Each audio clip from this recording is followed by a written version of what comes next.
here. What are you doing? You should have a parachute. Redheads, you gotta love them.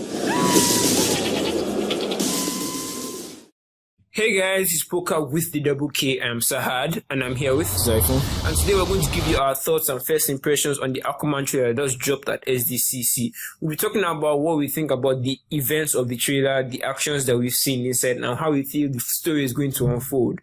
Now, to begin with, let's talk about the tone of the movie. Now, James Wan, the director of the movie, has described it. Well, he linked it to two movies. The first being Indiana Jones and the Raiders of the Lost Ark. In this movie, Indiana Jones had to go find the Lost Ark of biblical myth, and he says that it's similar to how the Aquaman movie will progress. Now, Aquaman and Mira will be trying to find a certain weapon. We'll talk about that later. But it has that adventure feel to it, and the trailer actually depicted it well. First of all, we saw sunlight for the first time in the DCEU movie. I know Wonder Woman had some brightness, but it wasn't really that much of sunlight, just like clouds and all that. But Aquaman actually seems pretty bright. Like, we saw a lot of fun, we saw a lot of action, we saw a lot of adventure in it, which is actually a nice change of pace from the previous DCEU movies that we've been seeing.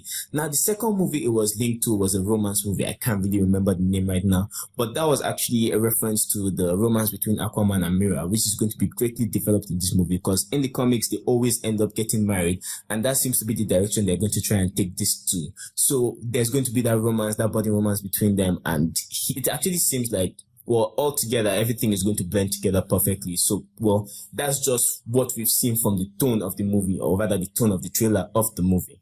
Yeah, so you should try to get your girlfriends to go along with you. It might be some really good kissing scenes that you'd like to see. As per the item that these two people are looking for is going to be the trident. Now, some of you might be asking, well, wasn't there a trident in the Justice League movie that Aquaman was using? Well, no, it's the Quindent. And this is more famously known as Aquaman's mother's weapon. So you can understand why it was lent to him in the Justice League trailer, as per it was his mother's trident.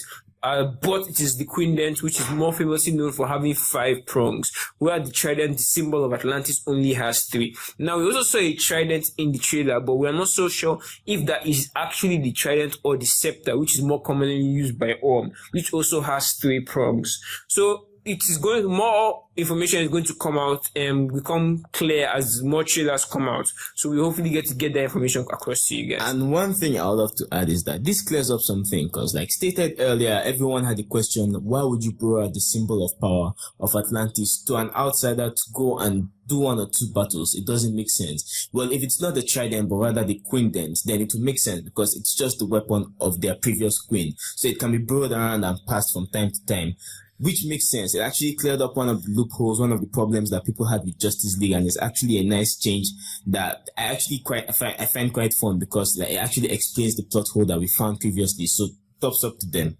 Also, we get to see a lot more on the Atlantean culture as a whole, as we not only see Atlanteans, but also people from the River Tribe and other tribes, and we feel that these people might play a more important role or part in the Aquaman movie, as we see a huge battle scene, which might come about by the fact that either Aquaman or a main villain gets the trident and has to also power from the other, or it goes the other way around. We also have to see a more on Atlantean culture, as we did in the Black Panther movie, where we saw a bunch of wide variety of people and their actions and their capabilities. Now, the way the Atlanteans, or rather the tribes of Atlantis work, is there are, let's say, basically 3 categories. We have the Atlanteans and the Atlantean type of people, when they actually still resemble humans, although they've been upgraded awesomely. Then we have the evolved people. We saw the Fisherman King, and from the way you see them, you can actually tell that they've evolved. They no longer look like humans. They look like they've been more evolved to fit in the ocean life. They look like they have gills, fins, and things like that. And from the way they're dressing and everything, you can actually tell that they feel like they're a higher culture.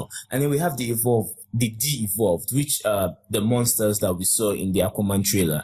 Like, these they actually live deeper in the ocean. In some certain comics, Aquaman and other Atlanteans can't go that deep because of pressure and pollution in their area, but we don't know if they'll be going with that in the movie. But they are the de-evolved, and as you can see, it's pretty easy to differentiate.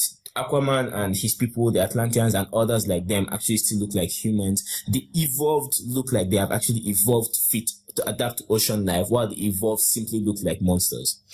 Also, we get to see two new villains in the DC universe, which are Black Manta and Whether or not these two people will be working together is still left to be seen, but Black Manta is donned in his usual classic comic book attire, his black suit with the ant-like helmet, and he shoots red laser beam from those helmets.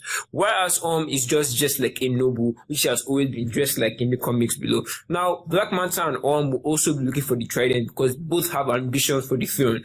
Now, whether or not these two people are working together, because they might want to pursue their common goals, whereas if they work together, it's easier to find the trident, whereas they can betray each other along the line as things go on, or they might just work differently, separately from the start of the movie to the end of the movie. We don't know about whether or not that is going to happen, but we hope to see development as time goes on. It is also a possibility that Black Manta might not be after the throne, but after revenge from Aquaman, because there's a theory that states that the ship the submarine that Aquaman boarded before at the beginning of the trailer could be that of Black Manta's father, and if in that altercation Aquaman injures or kills Black Manta's father, it gives him a reason for him to get revenge on Aquaman.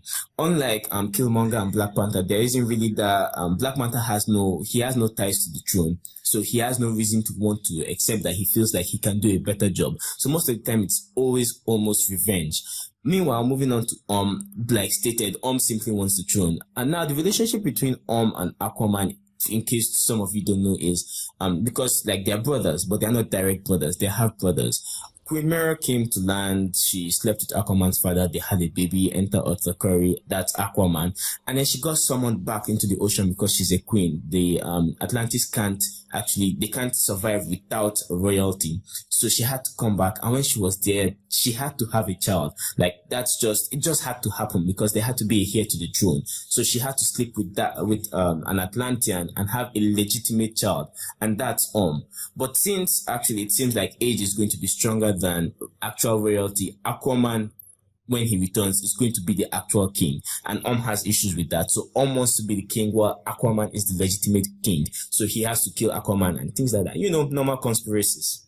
Also, we know that there are going to be a bunch of developments as Aquaman is going to don his gold and green costumes, gold and orange and green costume actually at the end of the movie. We also know that the Aquaman movie is most likely going to be a sequel to the Justice League. So a bunch of the things that happen might be in relation to that fact. We can only see them making developments such as the Queen Dent, whereas it is a symbol of Aquaman's mother. So this will help further things from Justice League. Whereas if it was a prequel, they would not need to dispute that fact. So we're going to get a bunch of more things that we get to talk about as time goes on.